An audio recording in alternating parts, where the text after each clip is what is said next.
Salut à tous, je suis ravie de vous retrouver aujourd'hui dans cette vidéo pour vous présenter les livres qui ont rejoint ma palle durant ces mois d'été. Il y a un petit peu de tout, mais j'avoue qu'il y a quand même beaucoup d'achats, et oui. Mais à ma décharge, ce sont des livres d'occasion pour la plupart, et quand on voit de superbes livres à moitié prix, il est toujours plutôt difficile de résister. Je commence en vous présentant 3 livres d'occasion mais qui m'ont été offerts. Tout d'abord, il y a La petite boulangerie du bout du monde de Jenny Colgan, publié aux éditions Pocket. C'est un livre qui me tentait depuis pas mal de temps et qui a l'air d'être une petite histoire vraiment toute douce, parfaite à lire l'été. Malheureusement, je crois que pour cet été ça va être un petit peu loupé, mais bon, je le lirai l'année prochaine. Pour ce qui est de son histoire, on va suivre une femme, Polly, qui va un petit peu quitter sa vie d'avant, puisque que ce soit au niveau de son mariage, de son travail, ça va pas très fort.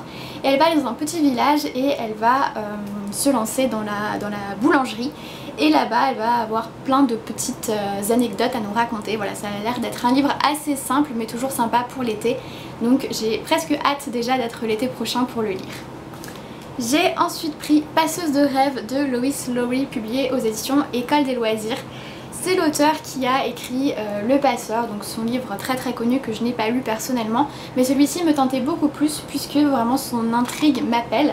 On va suivre une petite fille qui s'appelle Petite et qui est tisseuse de rêves, c'est-à-dire qu'elle va construire, façonner des rêves pour les gens à partir d'extraits de moments finalement qu'elle obtient en touchant certains objets. Pour ceux qui ont lu Les fiancés de l'hiver, ça me fait un petit peu penser au pouvoir d'Ophélie. Je n'ai pas lu Les fiancés de l'hiver, même si le tome 1 est dans ma palle depuis très longtemps, mais voilà, ça m'a fait un petit peu penser. Et j'ai hâte de le lire, il est très court, donc je pense qu'il se lira très vite. Dernier livre de ce jour-là, il s'agit de La pyramide des besoins humains de Caroline Solé, publié aux éditions École des loisirs, encore une fois. C'est un livre que j'avais vu sur la chaîne de Louise, donc Chaussette, je crois, si je dis pas de bêtises, et il me semble qu'elle avait plutôt bien apprécié. Toujours est-il que j'étais pas mal intriguée par le résumé de ce livre, puisqu'on va suivre un personnage, Christopher, qui va participer à un jeu de télé-réalité, et ce jeu se base sur les besoins humains qui vont être découpés selon 5 catégories qui vont former une pyramide. Voilà, c'est un petit peu... Enfin, ça reste, c'est pas très clair finalement comme résumé, il y a pas mal de surprises je pense dedans. Encore une fois, il est très court et j'ai hâte de le découvrir. Je continue avec des livres d'occasion que j'ai achetés au Gilbert Joseph de Montpellier, puisque j'adore ce Gilbert Joseph, je le trouve vraiment super. J'en ai un à Grenoble mais j'y trouve jamais rien. Mais à Montpellier, je crois qu'à chaque fois que j'y vais, je pourrais sortir avec des bras mais plein de bouquins. Finalement, j'en ai acheté que 4 sur 3 passages là-bas, donc ça va à peu près, surtout que ce sont quand même des livres qui me tentent depuis vraiment super longtemps et que j'attendais finalement de trouver en occasion. Donc j'ai pris tout d'abord Dites-au-loup que je suis chez moi de Carol Rivka Brunt, publié aux éditions 10-18.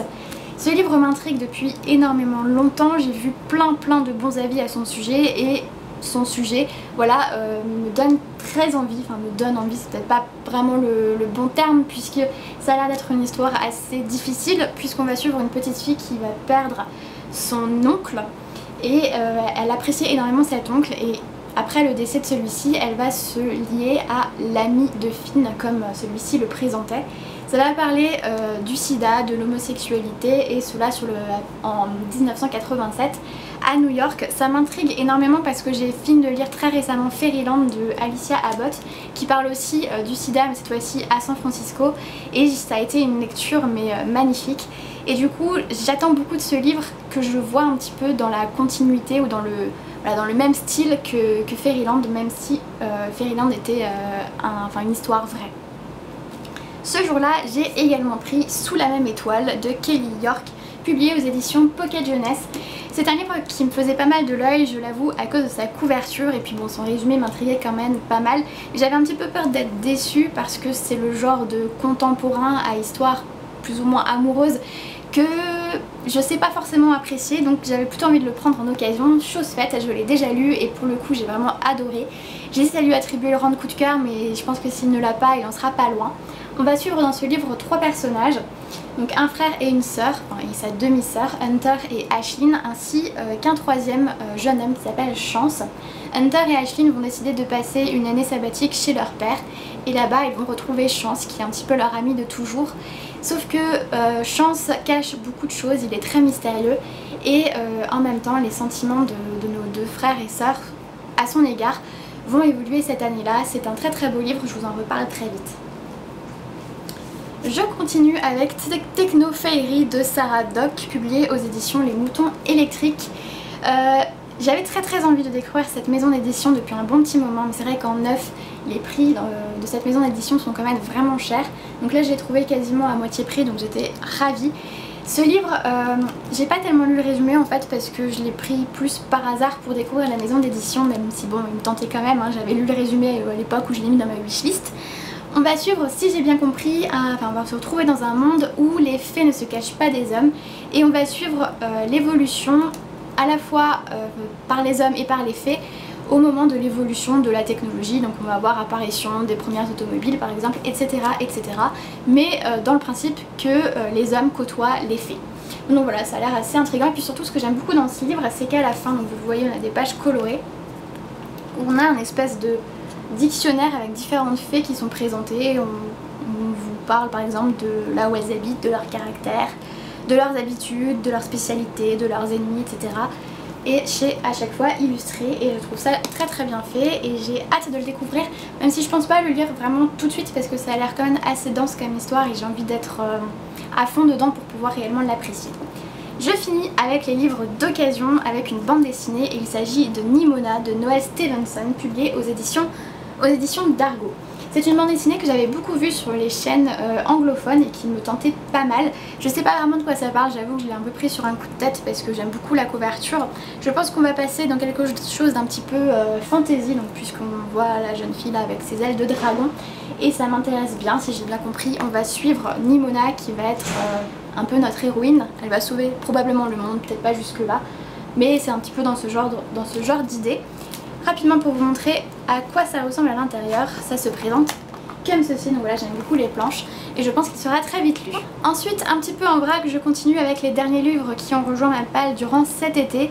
Tout d'abord, il y a un achat, il s'agit de Songe à la douceur de Clémentine Beauvais, publié aux éditions Sarbacane dans la collection Exprime. Je pense que vous avez tous entendu parler de ce livre qui fait un bruit phénoménal sur la blogo, sur Booktube depuis sa sortie. Je voulais vraiment le découvrir parce que j'ai adoré l'auteur, donc comme des images, j'ai adoré l'intrigue et j'ai surtout adoré sa plume. Et là j'avais envie de voir ce qu'elle pouvait faire dans un roman qui est écrit en vers, tout est en poésie, il y a différentes formes de poésie, et ça m'intéressait beaucoup de voir un format pareil dans une histoire. On va suivre deux personnages, Tatiana et Eugène, qui se sont rencontrés lorsqu'ils avaient 14 et 17 ans, et on va les retrouver 10 ans plus tard quand par hasard ils se croisent, et on va suivre leur histoire d'amour. C'est très joli comme lecture, je l'ai déjà lu, je vous en reparlerai aussi très vite. Et petite anecdote, c'est un livre qui est inspiré librement d'un classique russe qui s'appelle Eugène Osmekin, je crois, quelque chose comme ça. Si jamais c'est faux, je vous le mettrai quelque part dans la vidéo. Mais voilà, j'ai pas lu ce classique et du coup, maintenant que j'ai terminé Songe à la douceur, j'ai quand même bien envie de le découvrir. Je vous présente maintenant un cadeau de mon papa, et il s'agit de Sang de lune de Charlotte Bousquet, publié aux éditions Gulfstream dans leur collection Électrogène, la fameuse avec les merveilleuses pages de couleurs. Ils sont dans une espèce de brun cuivré très joli. Sang de lune, je pense que je vais avoir un petit peu de mal à vous le résumer parce que son résumé est plutôt compliqué. Mais je vais vous lire les petites phrases d'accroche qu'il y a écrit en bas parce que moi c'est vraiment ce qui m'a donné envie de le lire. Une dystopie lunaire, un entre-monde de cuivre et de ténèbres peuplé d'ombres et de chimères, une réflexion profonde sur la liberté et sur la condition féminine. Voilà, je trouvais l'assemblage un petit peu fantastique avec des chimères, tout ça, et le féminisme et la liberté assez intéressant, et j'ai vraiment hâte de voir comment ça va être traité dans ce livre. C'est vraiment, je crois, un des livres de ce book haul qui me tente le plus. J'ai ensuite reçu Illuminae, dossier 1 Alexander, donc le tome 1, écrit par Amy Kaufman et Jay Christophe, publié aux éditions Casterman. C'est un service de presse, je ne sais pas quand exactement vous aurez cette vidéo, mais à l'heure où je la tourne, il va bientôt sortir, ou il est déjà sorti puisqu'il sort le 14 septembre. C'est un livre qui me tentait énormément puisque je l'avais vu encore une fois partout sur les chaînes anglophones, et lorsqu'on me l'a proposé, j'étais juste ravie, j'ai sauté de joie et bien sûr j'ai dit oui. Donc j'ai commencé à le lire, c'est ma lecture en cours, et c'est un livre qui pour l'instant me plaît énormément. Donc il s'agit de science-fiction et on va retrouver deux personnages, donc Cady et Ezra, qui à la base vivaient sur une planète qui a été détruite par une industrie, et ils vont devoir fuir et on ne sait pas vraiment, c'est rempli de mystères, eux-mêmes ne savent pas vraiment qui ils doivent croire, qui les protège réellement. Et ils vont mener leur petite enquête et ce qui est vraiment chouette avec ce livre, c'est son intérieur qui est juste magnifique. Voilà, ça ressemble à ceci. On a des extraits de mails, on a des fiches techniques, des extraits de journaux intimes. C'est vraiment hyper original au niveau du format et ça rend la chose hyper addictive. Il est très gros, mais voilà, il se lit très vite et j'ai hâte de continuer à le lire dès que j'aurai fini cette vidéo. Et je termine avec T'es-tu correct? Histoire d'un voyage et petit guide pratique pour le Québec d'Abicyclette. Donc c'est un livre que j'ai pu recevoir grâce à mon copain puisque c'est sa cousine qui l'a écrit. Et là-dedans elle raconte ses aventures lorsqu'elle a décidé de partir pour une année au Québec, d'un petit peu tout plaqué. Et elle nous fait part voilà, de ces petites anecdotes sous forme de bande dessinée. Voilà, à l'intérieur ça se présente comme ceci.